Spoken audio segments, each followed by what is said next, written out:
Yao Auto Ace Fam, kung namimili ka ng scooter ngayong 2026 at ang pinagpipilian mo ay ang Honda ADV 160 at ang Yamaha Aerox 155, malinaw na magkaiba ang gusto mo sa pagra-ride.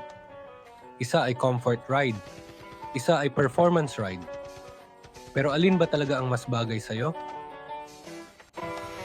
Let's go!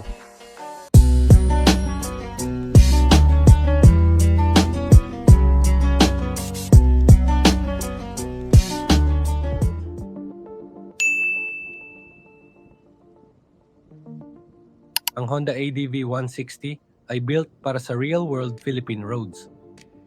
Upright ang riding position, malapad ang handlebar, at mas kampante ka sa lubak, speed humps, at sirang kalsada. Mas relaxed ang biyahe, mas konti ang pagod, at mas bagay sa daily commute at long rides. Kung comfort ang hanap mo, dito agad lamang ang ADV 160. Punta tayo sa Aerox 155. Ang Yamaha Aerox ay malinaw na pang-performance.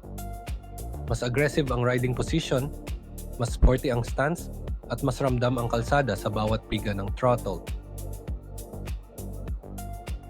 Mas firm ang suspension, mas planted sa corners, at mas masarap i-ride kapag gusto mong mabilis at may saya.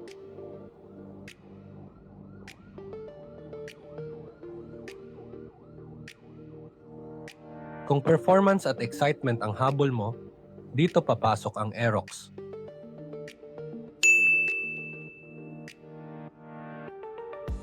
Ang ADV 160 ay may 157cc ESP Plus engine. Smooth ang hatak, linear ang power delivery, at tahimik ang takbo. Hindi siya bigla, pero consistent at predictable, perfect para sa chill riding. Ang Aerox 155 naman ay may 155cc Blue Core engine na may VVA, mas aggressive ang throttle response, mas lively ang arangkada, at mas exciting kapag binibigyan ng gas. Kung power feel ang basehan, Aerox ang panalo.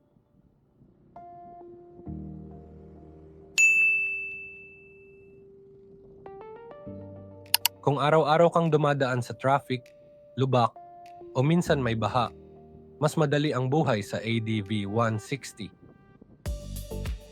Kung city riding ka lang, maayos ang kalsada, at gusto mo ng scooter na may sporty looks at attitude, Aerox ang mas swak. Sa features, pareho silang loaded depende sa variant. Parehong may traction control,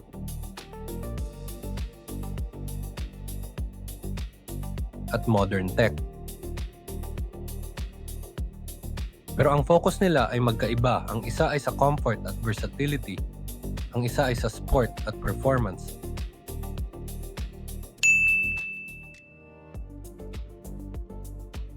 Kung ikaw ay comfort first rider, mahilig sa long rides, at gusto ng scooter na kayang harapin ang totoong kondisyon ng kalsada sa Pilipinas, ang Honda ADV 160 ang mas bagay sa iyo.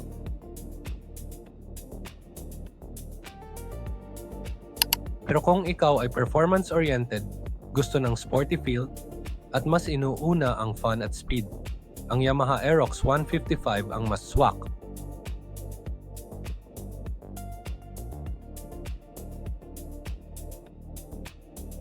Walang tama o mali dito, ang mahalaga ay kung alin ang tugma sa riding style mo.